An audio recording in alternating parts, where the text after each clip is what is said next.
Before the video starts, just a quick reminder to go check out the Chilling app. If you can't get enough content from me here on this channel, myself and other narrators here on YouTube are going to be providing hours of unique and spine-tingling scary story narrations exclusively over on the Chilling app. There's new narrations from me added weekly, and there's new professional narrators constantly being added to the list. There's hundreds of scary stories to binge on, from monsters, paranormal, thrillers, and true scary stories. The Chilling app even has classic novels, vintage horror radio, and true crime stories.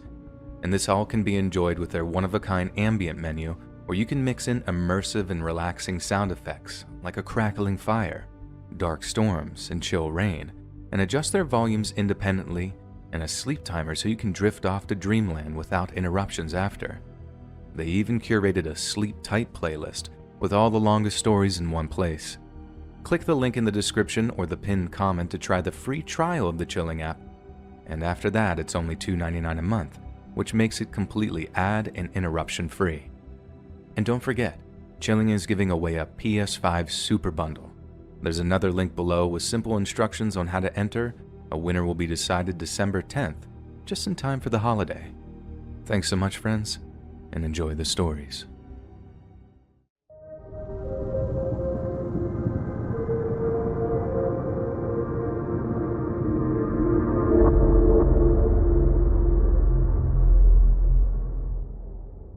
There are two main components to the story. One, I used to make money on the side by selling the loot from storage unit auctions on CRAIGSLIST. Two, my brother spent some time in prison for almost killing a guy in a car accident while he was under the influence. Part 1 of the story takes place while my brother was in prison, and Part 2 is the weekend of his release about 6 or 7 months later. Part 1. I bought the keys to this one storage unit that had a whole bunch of cool stuff in it. We're talking a big flat-screen LED TV, back when those were still brand new, a laptop computer, and 3 vintage motorcycles. As you can imagine, I was pretty much over the moon, and after I posted the Craigslist ads and the replies started pouring in, I knew I was on track to make a ton of money. The only trouble was I didn't really have any place to keep the bikes, so much to my wife's anger, I kept one in the garage, one in the TV room, and the smaller dirt bike in the hallway of our house. The only thing that kept her off my back was the promise that they'd fetch us a lot of cash, and in the advertisement I posted on Craigslist, I promised to knock 20% off the total asking price if someone bought all the bikes together, even more if the offer came fast enough. And what do you know? It seemed to work. I got a call a few days later from a guy who was offering cash for all 3 bikes. He could also bring his own bike trailer over to transport them away, which really was the answer to my prayers. So, the guy arranges a trailer, then calls me again one evening to confirm my address. I pass on my details and he says he'll be stopping by in the morning. But during the call, every so often I had to stop giving the address so I could shush my 2-year-old who was apparently still discovering just how loud they could yell. So more than once I had to apologize and start over. The guy looking to buy the bikes seemed like a little annoyed. Like the kind of annoyed when you know someone doesn't have kids of their own. But he still said he'd be over in the morning to pick them up. The next morning comes. I've got the bike all ready to go, but 10 a.m. comes and goes and there's no sign of the buyer. 10:30 a.m. rolls around and there's still no show, so I try giving the guy a call, only to find the phone had been disconnected. He wasn't just ducking me. He didn't try to make an excuse. The phone was just straight up dead. Don't get me wrong, my little Craigslist deals went sideways all the time. People tried to haggle you down at the last minute or simply change their minds, so it wasn't like it was anything out of the ordinary. But a totally disconnected phone line. Very weird, and you can understand why that particular cancel stuck in my mind. Part 2. Like I mentioned previously, about 6 months after this little incident, my brother gets out of prison. As you can probably guess, it was a real intense time for our whole family, especially since he asked to move into my place until we could find a place to stay long term. I told him if he touched a drop of alcohol, he was out on his butt. But other than that, he could stay as long as he wanted. About 2 weeks into his stay, I was having a beer out on the porch after the kids had gone to bed when my brother came out to join me. I was a little apprehensive, thinking he might just be trying to get my guard down so he could ask for a beer or something.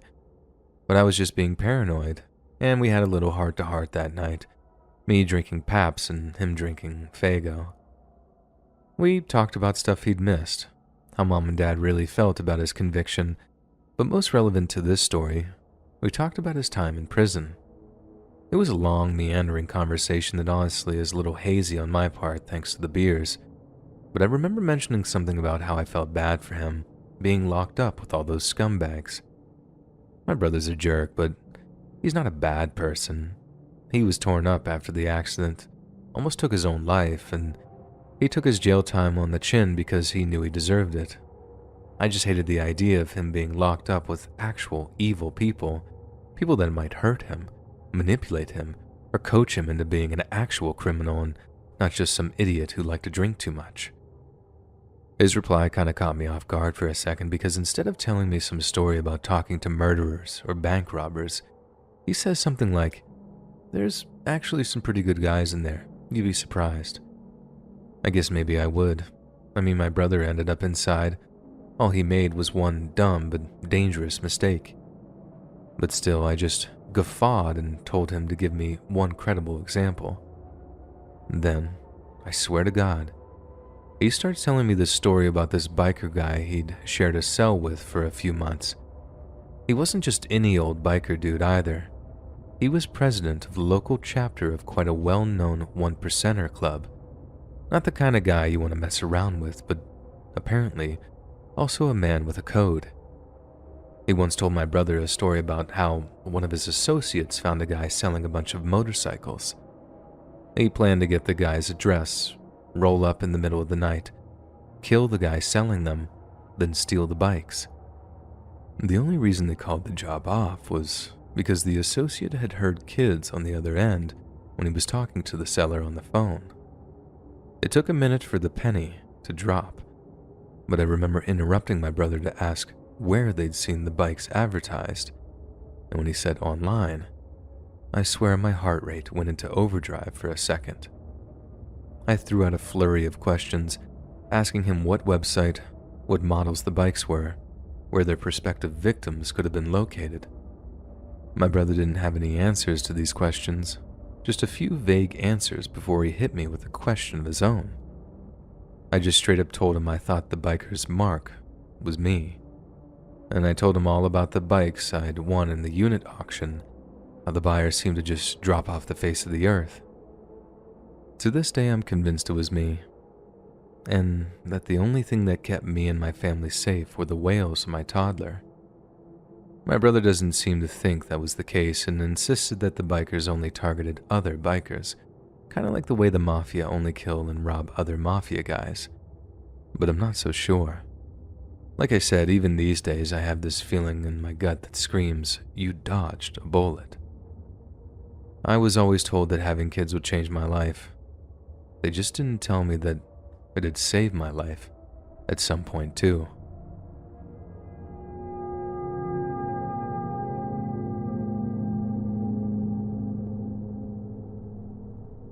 I used to use Craigslist a whole bunch, and I only ever had one weird or creepy thing happen to me. To this day, I still don't know if it was real or just some elaborate prank, but it definitely left me with a feeling of unease for a few weeks after. So I grew up here in Brighton Beach, Brooklyn, and my parents were fresh off the boat from Kazakhstan. I'll give you a minute to make the Borat joke I know you're dying to make, but once it's out of your system, understand that as Kazakhs growing up in Brighton Beach, I grew up hearing a wide variety of Slavic and Central Asian languages. I knew Kazakh from Mom and Dad. I learned a lot of Russian due to our neighbors. Heck, we even had a Uzbek landlord who lived on the ground floor, and my dad worked with a guy from Turkmenistan who used to sing me old Turkmen nursery rhymes. Needless to say, when it came to being a broke college student at NYU, and I heard people would pay for translation services on Craigslist, I was desperate enough to post an ad. I was surprised how many people needed translation work done, but it was mostly inquiries stemmed from the Russian to English ad I posted in Russian, and only a handful of emails or calls came from people wanting the reverse. Then, one day I get an email from a random email address asking if I could translate some Russian into English. I replied saying sure, and they ended up emailing me 2 paragraphs of what looked like handwritten letters. I say they were letters, but they didn't have any names or addresses attached to them. Maybe there was an address and the guy just didn't show me the envelope or whatever, but either way, I noticed something was wrong almost right away. First of all, the paper was filthy. I could barely make out the lettering, but the sender assured me that he'd pay for whatever I could translate. Secondly, although the letters or notes were written in Cyrillic characters, it most definitely wasn't Russian.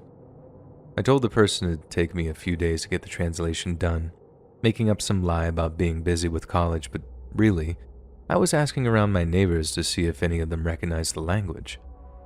Eventually, a neighbor of mine recognized that the language was Serbian. They didn't speak any Serbian, but they knew enough to recognize it, and more importantly, they knew someone could translate it. I printed out 2 black and white copies of the photos. The lettering was more pronounced that way, then headed over to this old Serbian guy's apartment on Neptune Avenue. The guy was super friendly at first, inviting me in and offering me tea. I accepted, offering him a little box of bundavara, which are Serbian pastries, in return, mainly as a thank you for doing the translation for me. We sit down, he puts on his glasses, I hand him the printouts, and he begins to study them. He stops at one point to point out the obvious, very difficult to read. But as he continues, his happy little expression fades and he begins to look very, very serious. I'm just sitting there, notebook and pen in hand, ready to jot down what the notes say, but the Serbian guy isn't saying anything. I have to actually press him for even just an idea of what the notes said, and at that point, he just looks up at me and says, "I don't know. I think it's something about the war." I assumed the war he was referring to were the series of conflicts in the former Yugoslavia. These were particularly cruel conflicts that often had an ethnic or religious slant to them, so as soon as he said that, I got a particularly bad feeling in my gut. When the guy had finally stopped reading, he looked at me from over his glasses and asked, "Where did you get this?" I was honest, and I told him I'd been sent it as part of a small translation business I ran through CRAIGSLIST. But who sent this? I had to tell him I didn't know. The email address was just a Hotmail account, some non-English word, and some numbers for a username, and it wasn't like I pressed my clients for any personal information. All I was interested in was their PayPal ID. The guy began shaking his head. "I don't like this," he said. "This is very bad. Very bad people sent you this, do you understand?" At that point, I was so desperate to know what the note said that I was just about ready to strangle him, and in the politest way possible, I asked him to cut the nonsense and tell me what he'd read.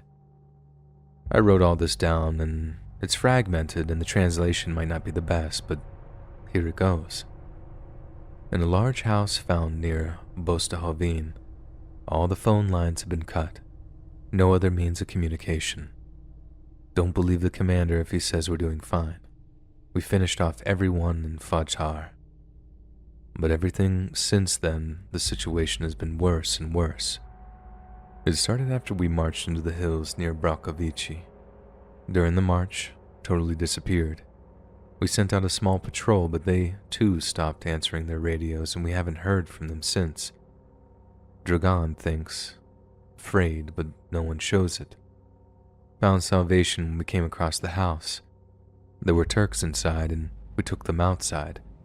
We had to cut off the girl's head to shut her up. The other bodies were still moving when we carried them away and tossed them. So many bullets, more didn't help. We buried them deep, but in the morning the pit had been dug up. They were gone. The Turk fighters here are different. Kolha, they only come at night. It's like they can see in the dark. You must ask command to send everyone they can, Kolha, or I'm afraid we won't live to see the dawn. I remember the chill that ran through the air when the guy stopped talking, and I suddenly understood why he was so agitated after reading through the notes. I thought he might be able to provide some insight into what he thought was happening to the author, but apart from a brief primer of the Yugoslav civil wars, he couldn't say much. What he did say was that the Turks the author was referring to were most likely probably Bosnian Muslims, as the Serb paramilitaries used Turk as a pejorative for them. But without any information on dates and units, it was almost impossible to discern who wrote the note, and when it was written. However, it's quite clear that it was written to a person named Kolya or Kolha. Maybe a relative of the author, or this Kolya person was looking for them years after the war. Maybe they weren't holding out hope of finding a live person either, and maybe one of them had crossed the Atlantic at some point since the early 90s, hence why it was me that got an email stemming from my Craigslist ad. These were all things that were running through my head at the time, and for the most part, the Serbian guy agreed, but he did have something to add before I left. "Many bad things happened during the war," he said. "And this too is very bad, but it's also, how you say, proklet." He used a Serbian word, but it was one with its roots in the Russian word of the same meaning, so it didn't need any translating. Cursed.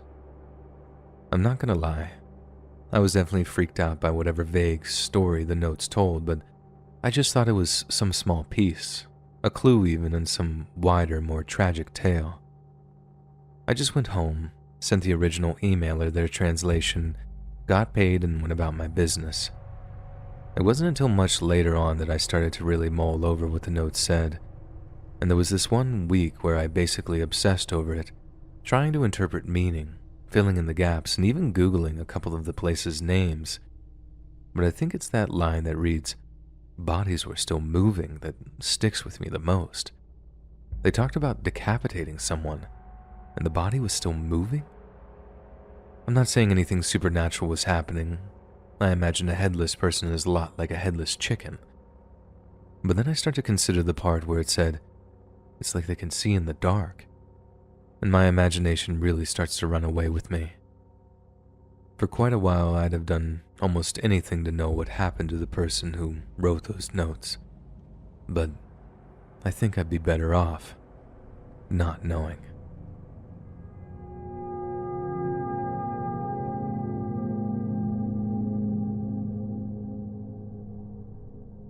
Born February 12th of 1986 in Syracuse, New York, Philip Markoff was the second and youngest son of Susan and Richard Markoff, the latter of which was employed as a dentist.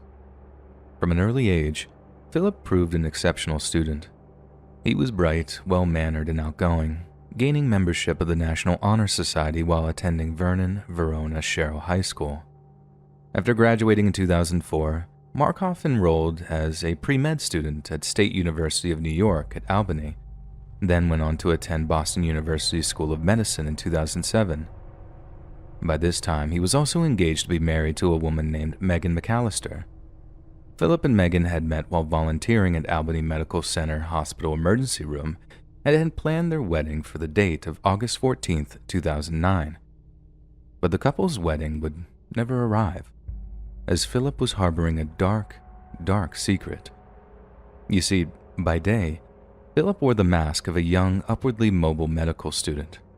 But by night, he took on another persona, one people would come to call the Craigslist Killer. On the night of April 10th, 2009, a woman named Tricia Leffler made her way to the Westin Copley Place Hotel in downtown Boston, Massachusetts. Tricia was an escort and had arranged a date with a man over Craigslist who'd given her what she assumed was a false name. But fake or not, that name was her ticket to a room on the third floor of the hotel, where a man had promised her a generous amount for a night of her company. She later said that he seemed genuine, a little skittish perhaps, but nothing out of the ordinary for a first-timer. But when she knocked on the hotel room door and the man welcomed her inside, he proved to have a very different kind of fun in mind. Tricia remembered being told, "Don't look at me," as soon as they were alone. She then felt what turned out to be the barrel of a handgun being shoved in the back of her head before the man forced her to her knees. When he did so, she believed she was going to be killed. But when she felt him securing her hands behind her back with electrical tape, it seemed he had something even worse in store for her before the end. Luckily for Trisha was relatively unharmed, as all her John cared to do that night was rob her of her valuables. But Trisha was no novice. She'd been robbed before, only this time, it was different. She later told police that unlike previous robberies, this perpetrator had seemed to take their time over the affair. He was obviously new to armed robberies, but she added that he exuded a sense of gratification while he restrained her, almost like he was getting off on the sickening power dynamic. She was later found bound and gagged on the hotel room floor by terrified housekeeping staff, who immediately alerted the Boston Police Department. 25-year-old Jaleesa Brisman was a young model who lived in New York City, but her career had her taking trips all over the country. Most were legitimate modeling jobs, some were slightly less than wholesome. She used to tell me she would do these topless or bikini parties all over the country, said friend and photographer 34-year-old Matthew Terhune. They would pay her $1,000 to go to these really expensive parties and give drinks or pass out food. But she never said anything about being a call girl or an escort. When we questioned her about whether there was anything shady, she said, "Oh no, that's gross."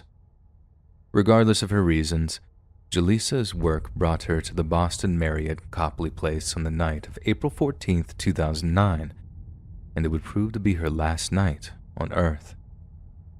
Much like Tricia Leffler, Jaleesa had been given the false name of Andy, but it's likely she understood the need for discretion and headed up to the hotel room without a thought. But unlike the incident with Tricia, there seemed to be something Jaleesa didn't like about the man she saw when he opened the hotel room.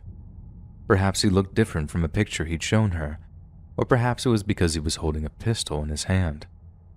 Security cameras later showed that Jaleesa had attempted to run, but had been dragged back into the room by the man inside. She was later found by housekeeping, but unlike Tricia Leffler, she was a bloody, lifeless mess, lying in a pool of her own blood on the carpet. Her attacker had dragged her into the room where she had apparently continued to resist him, enough for him to strike her with the base of his pistol. Jaleesa went down, but came up swinging, so the man struck her again, and again, and again, until she lay bleeding and twitching on the carpeted floor. How in the world the hotel's occupants didn't hear the shot is a mystery, but when Jaleesa Brisman's body was later found by police, she had a single bullet wound to her head, executed after her attacker fractured her skull. She only had a zip tie around one of her wrists, which means she'd fought valiantly until the very end. In the hours that followed, Boston PD homicide detectives found themselves poring over the Marriott's security camera footage when one of them noticed someone familiar. It was a man who looked remarkably similar to the suspect of their Westin hotel robbery of just a few days prior. Naturally, the police became very interested in apprehending the suspect before he could strike again. If he'd escalated from robbery to murder so quickly, there's no telling what havoc he might wreak in the near future. It took just 48 hours for their man to strike again. Cynthia Melton was an exotic dancer who danced at the Cadillac Lounge in Providence. But Cynthia had a side gig advertising lap dances on Craigslist. She was surprised how popular the ads were and found the private dances could sometimes be incredibly lucrative. On April 16th of 2009, she arranged to meet with a client she had met through the erotic services section at the Warwick Holiday Inn Express. The man had scheduled their meeting for 11 p.m., but once inside the room, a man wearing a baseball cap pulled a gun, made her lie face down on the floor, and bound her with the same type of plastic ties used on Brisman. The attacker then attempted to silence her with a ball gag, stuffing it into her mouth before securing the ties at the back of the head. Cynthia later told police that the tall, blonde young man had been extremely nervous, and that he was visibly shaking as he ransacked her purse for cash and credit cards, telling her, "Don't worry, I'm not going to kill you. Just give me the money." Thankfully, at that point, Cynthia's husband happened to knock on the door, as he became concerned at the dead silence inside the room. When he opened it, the tall blonde man pointed a gun at him, Both men fled the scene in terror, but it was yet another opportunity for the police to gather evidence on their suspect. They somehow managed to trace the phone he was using to a nearby Walmart and later discovered their attacker had purchased a baseball cap that was worn during the robbery. That was how the police discovered the killer's name, and his name was Philip Markoff. On April 20th, Philip Markoff was apprehended during an apparent routine traffic stop in Walpole, Massachusetts, while he and his fiancée were on their way to Foxwoods Casino in Connecticut. During his 70-minute police interview, Megan McAllister vehemently defended her boyfriend, denying he had anything to do with the Boston hotel murders. "Oh, no. He tells me everything. He doesn't go on Craigslist," she said. "I mean, he's not going to find work or anything, you know?" When asked if he seemed to be spending a lot of nights away from their apartment, McAllister found the idea absurd. "He doesn't have any great friends," she said. "He has a couple friends at BU that I don't even know that well, but we don't hang out with people that much. We don't have money to go out, so it's like we're in the apartment 24/7. He doesn't have a life because he's in medical school." When detectives showed her surveillance photos of Markoff taken on one of the nights of the crimes, she began to realize they believed that her fiancé resembled the suspect. Yet still, she defended him. "He complains about money all the time, that, we have no money, so he's not going to rob somebody," she said. "He'll go to the casino to try to win money. He's not going to rob somebody."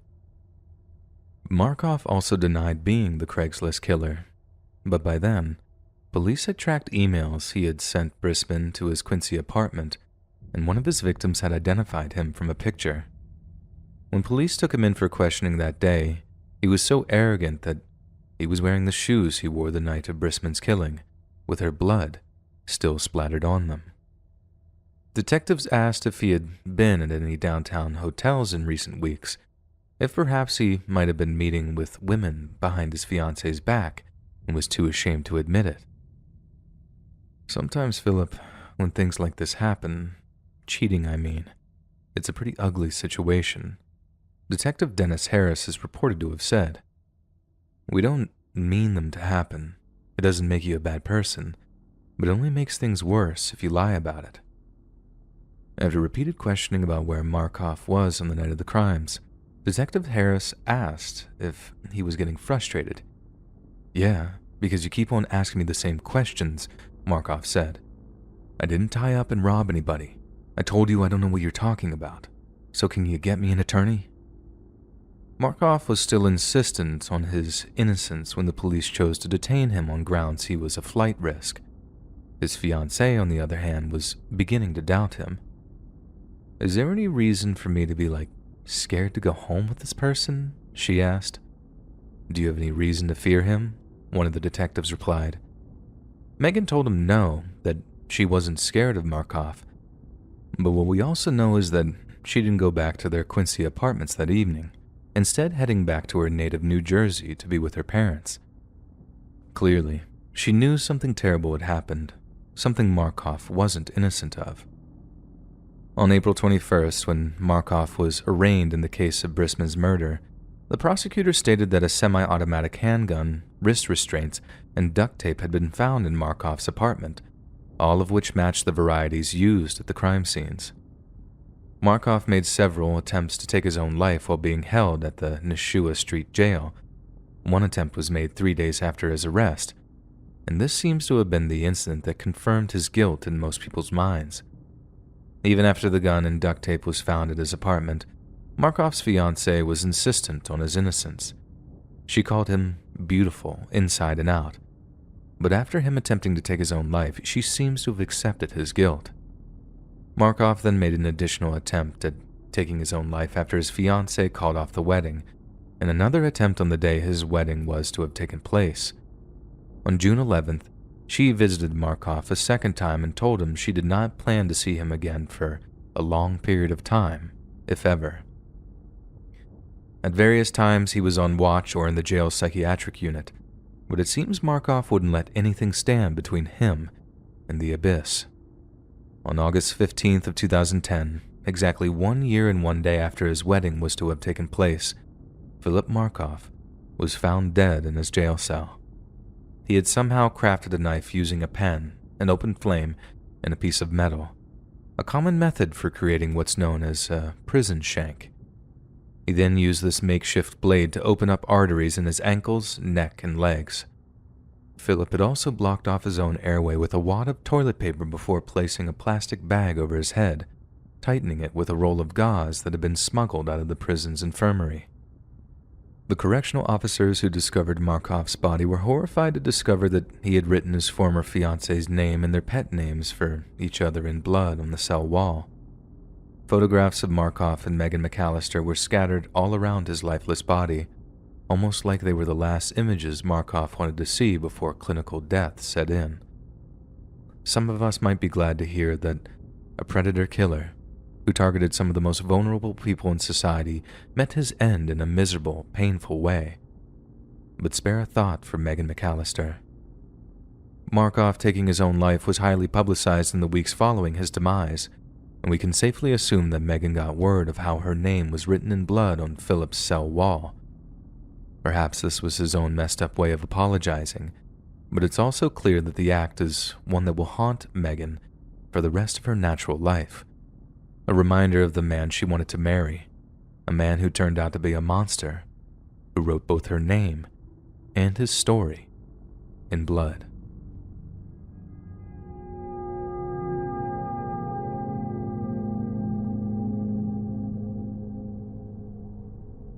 In October of 2011, when 51-year-old divorcee David Pauly learned his Craigslist job application had been accepted, he was elated.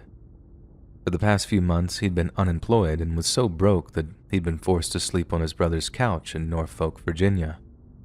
So, when he got the good news about his job, and the prospect of making a cool $300 a week was nothing short of a godsend. Not only that, but he had been promised a 2-bedroom, all-amenities trailer to reside in, completely free of charge. The ad had read, "Wanted, caretaker for Ohio farm. Simply watch over a 688-acre patch of hilly farmland and feed a few cows. You get $300 a week in a nice 2-bedroom trailer. Someone older and single preferred, but we'll consider all. Relocation a must. You must have a clean record and be trustworthy. Nearest neighbor is a mile away. The place is secluded and beautiful.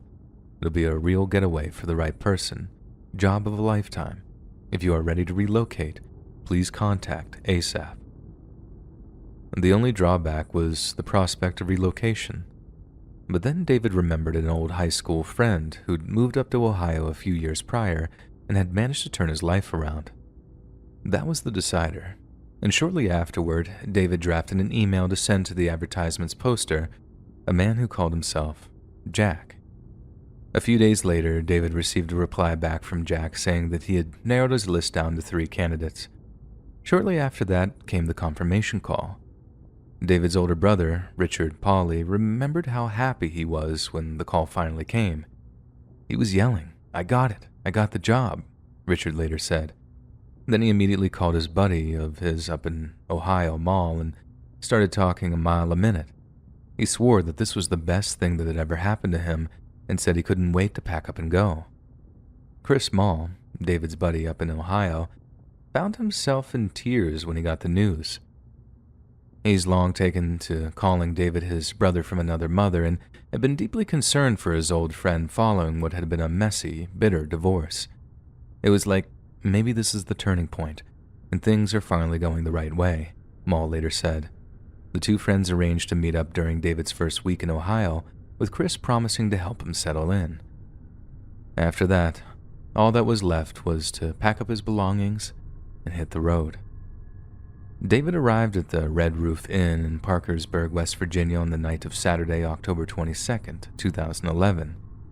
His journey was almost over, and just before bedding down on the roadside hotel, David called his old friend Chris, who told him to give him a call when he was all settled into his new living quarters. Yet when the next day came and went, Chris hadn't heard back from David, and he began to grow concerned. He contacted David's brother, Richard, who in turn provided him with the landline number for his friend's new employer, the mysterious Jack. To Chris's relief, Jack answered his call to warmly assure him that David had arrived safely at the farm. In fact, he'd only just parted ways with him, and his lack of contact could be explained by the fact that the farm was out of reach of cell phone towers. Jack added that he supposed David hadn't called because he'd been busy familiarizing himself with the vast surrounding farmlands, an excuse which made perfect sense to Chris. Jack then assured him that he'd get David a call as soon as possible, and the men ended the conversation on good terms. When a few more days passed and David still hadn't called, Chris Small began to worry.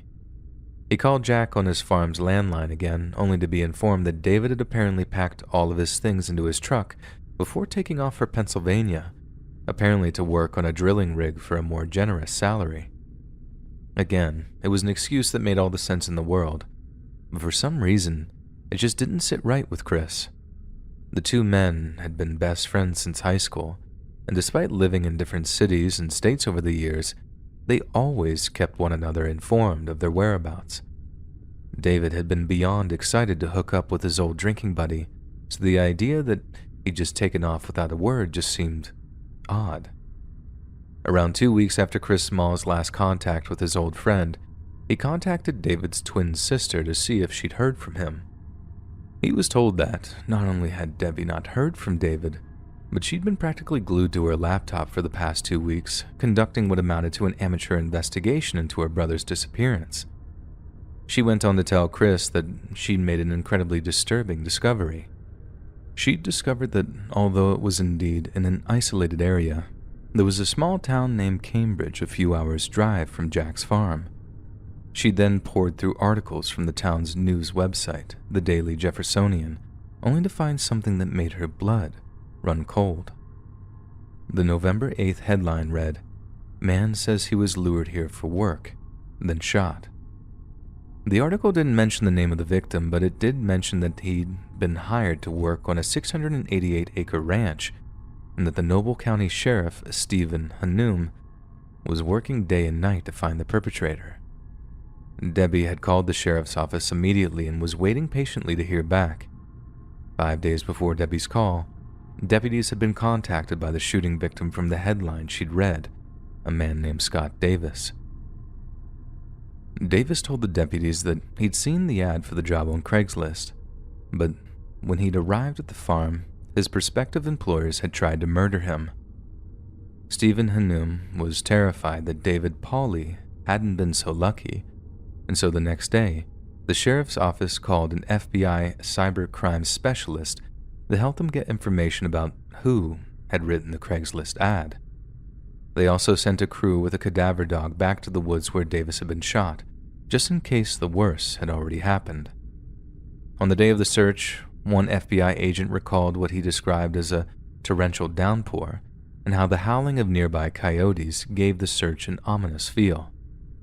Shortly before sunset, the search team found a patch of disturbed soil covered with broken twigs. They scraped away some of the dirt with their hands, and they discovered blood seeping from the wet earth. And before long, they unearthed a socked foot. The body was face down, and around one wrist was a corded black leather bracelet with a silver clasp. A police officer contacted David's sister and described the bracelet, and that's how she found out that she'd never see her brother ever again. Next to the site at which David was buried was a second, empty grave, one that had surely been meant for Scott Davis. Just days later, law enforcement was studying security camera footage taken from a roadside diner. In it, they observed Scott Davis meeting a man for breakfast. They knew it was the same man that had offered him the farm job, and possibly the same man that had killed him. Shortly afterward, the FBI cybercrime specialist managed to scrape together enough information from Craigslist to trace the original post's IP address to a small house in Akron, Ohio. When the investigators arrived at the house, the homeowner told them he'd never been on Craigslist in his life, nor did he know anyone named Jack. However, when the FBI agents showed him a picture of the man they believed to be Jack, the homeowner recognized him. He told the agents the man had rented a room from him for $100 a week, and that his name was Ralph Geiger. Real nice guy, the man reportedly said. Didn't cuss, didn't smoke, didn't drink, went to church every Sunday. The agents asked if the man had a contact number for this Ralph Geiger, and he did. The same homeowner then called Geiger and kept him on the line as the FBI traced the call. This led the November 16th SWAT raid on the house in Akron, Ohio, yet when their target was detained, they discovered his name wasn't Ralph Geiger, and that in fact Ralph Geiger was already dead. The man they now had in custody was named Richard Beasley, but Beasley hadn't been working alone. Scott Davis had mentioned that Beasley had been in the company of a young man named Brogan. This Brogan turned out to be a junior at the nearby Stowe Monroe Falls High School named Brogan Rafferty. The FBI intercepted Brogan while he was at school, interviewing him in the principal's office while partnered agents searched the boy's home. Brogan later told his mother that before he left school that day, he had found a girl he liked and kissed her, even though her boyfriend was nearby. He had been worried that he'd never see her or anyone else from his high school again. He was right to worry, but not because he'd kissed anyone, because that evening, police arrived with a warrant, and he was promptly arrested. Meanwhile, other FBI agents dug up everything they could on the mysterious Jack. Jack turned out to be none other than Richard Beasley himself. Richard was born in 1959 and raised primarily by his mother, who worked as a secretary at a local high school.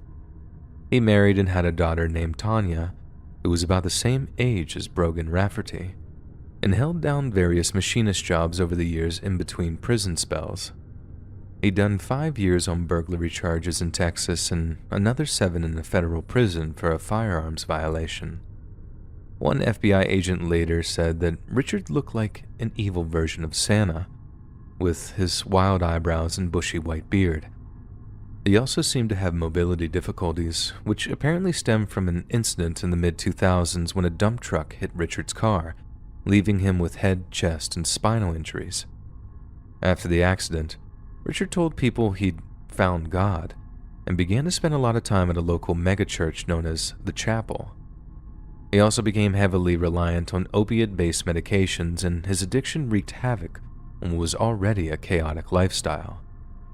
Acquaintances had described Richard as lazy and a scam artist, but assured police he was relatively harmless and had never once lost his temper in the time they'd known him. But it seems Richard had a dark side, one that he revealed to very few people in his life. Amy Saller, a self-described former crack addict and escort, knew Richard after meeting him at a halfway house. He told me his mission was to save all the girls that are on the streets, she later stated. I pictured him as a savior, somebody that was trying to help me, but he didn't want to help. All he wanted to do was use us. Richard bought cell phones for many of the girls at the halfway house, but instead of using them to touch base and keep them on the right track, Richard essentially became their pimp. He began advertising their services online before driving them to meet John's. Amy added that Richard would do anything in his power to keep the girls at the house, including having them relapse on their addictions just to keep them pliant. Amy said that although she never saw Beasley get violent, all the girls feared him.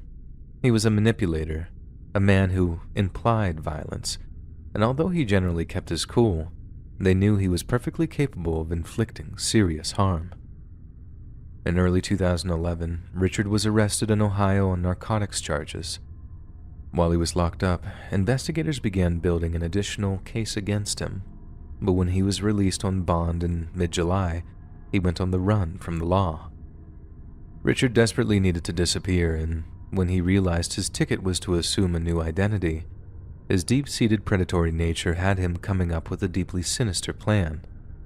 Instead of vulnerable young women, he would target vulnerable older men with so few connections to the world around them that, once he'd robbed them of their lives, he could rob them of their names. 1 week after arresting Brogan Rafferty, investigators offered the 16-year-old suspect a deal. If he agreed to testify against Richard Beasley, he would be charged only with complicity to murder. Bizarrely, Brogan would later renege on the deal, but the initial conversation was recorded, and a judge later allowed it to be presented to the jury during his trial. According to Brogan, Richard had been open about the fact that he was on the lam and needed this help to keep him from going back to prison, and the first thing he needed for that was a new identity. Richard began hanging around local homeless shelters, hunting for someone who bore a close resemblance to him, but in the end, he decided that working remotely and anonymously would yield both effective and discreet results, and so he turned to the internet. Richard presented himself as a wealthy, hands-off but demanding employer who was offering the job of a lifetime. It was the perfect bait in a country that was still very much in the grasp of a grinding recession, and the way his Craigslist ad painted a picture of a cowboy-esque lifestyle led to him receiving literally hundreds of applications. One of these applications was from a man named Ralph Geiger, a 56-year-old man who had recently been down on his luck. He'd also grown up on a farm which he believed made him ideal for the job. Beasley quizzed him on his size and his looks, but we now know that this wasn't so much for the purposes of recognizing him as a potential meeting. It was so Beasley could be sure they bore a resemblance so he could steal his identity. Brogan Rafferty would later claim that he had no idea what was coming and was completely horrified when they drove Geiger out to the same spot in the woods where they would later take David Pauly and Scott Davis, only to shoot him in the back of the head. It was as if somehow I immediately slipped into a dream or something, Rafferty told the FBI, like I had ice in my veins. From then on, Rafferty claimed that he lived in an almost constant state of fear and panic, terrified that Beasley would hurt his family if he told anyone what had happened. FBI agents later found a poem saved to his computer's hard drive. Some of the lines read as follows: "We took him out to the woods on a humid summer's night. The loud crack echoed and I didn't hear the thud. He threw the clothes in a garbage bag along with the personal items. I dug the hole. We put him in with difficulty. They call them stiffs for a reason. We showered him with lime like a satanic baptism. It was like we were excommunicating him from the world. Felt terrible until I threw up. When I got home, I took a hot shower, and I prayed that night." While Brogan was trying to process the murder through poetry, Richard Beasley was busy transforming himself into an entirely different person. He dyed his hair brown, then used Ralph Geiger's credentials to rent an apartment, order prescription pain meds, and apply for several machinist jobs. But work no longer suited Richard, and he believed that the murder had gone so smoothly that he could turn it into a career of sorts, preying on other men who'd fallen on hard times. So, he placed yet another job ad up on Craigslist, one that would lead to David Pauly filling up a U-Haul and driving his stuff up to rural Ohio. About the same time he was hitting the road, Richard and Brogan were digging the man's grave. Richard Beasley had firmly believed that no one would come looking for the divorced, lonely middle-aged men whose lives he sought to steal. But not everyone was unloved and unwanted as he, and in the end, it was the love of a twin sister that brought down one of the most monstrous killers who ever stalked the Midwest. In November 2012, a jury convicted Brogan Rafferty of 24 criminal counts, including murder, robbery, and kidnapping. The judge told Rafferty that he had been dealt a lousy hand in life, but that he had embraced the evil, and sentenced him to life without parole. The following year, Richard Beasley was also convicted of murder and was sentenced to death. Throughout his trial, he maintained that he was innocent, but for a man who was willing to kill over and over to maintain his freedom, what are just a few more lies on top of a bill for murder?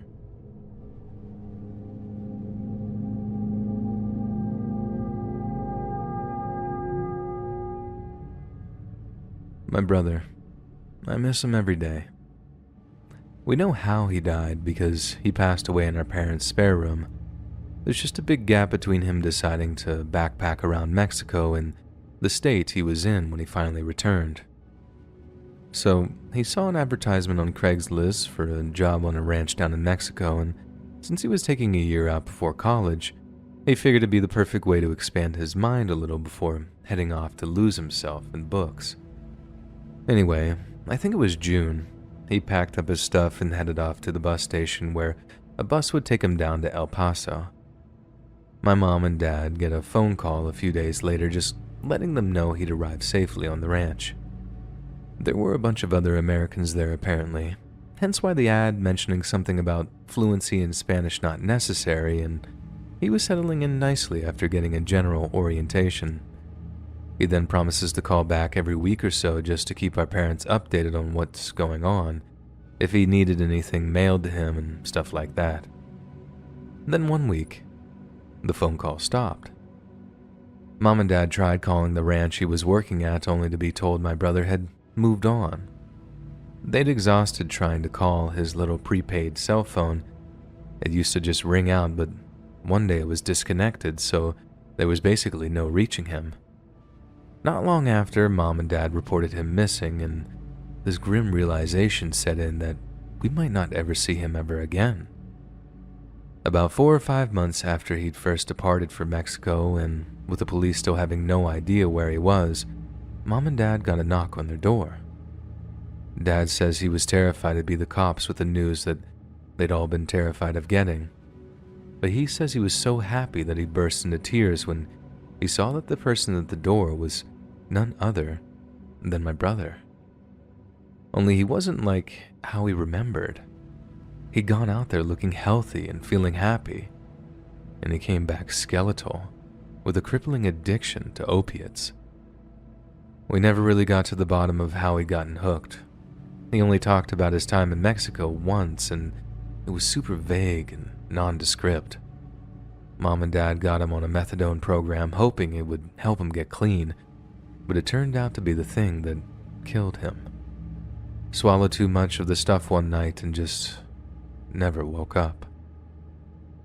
I try not to wonder about him too much, like I'm not really sure I want to know what changed him so much, what he saw or did to cause such a drastic transformation. I just try to remember him at his best. How the best big brother ever went down to Mexico for a summer, but how someone completely different came back. Hey friends, thanks for listening. Click that notification bell to be alerted of all future narrations. I release videos every Monday, Wednesday, and Friday at 7 p.m. Eastern Standard Time. If you got a story, be sure to submit them to my subreddit, r/Let'sReadOfficial, and maybe even hear your story featured on the next video.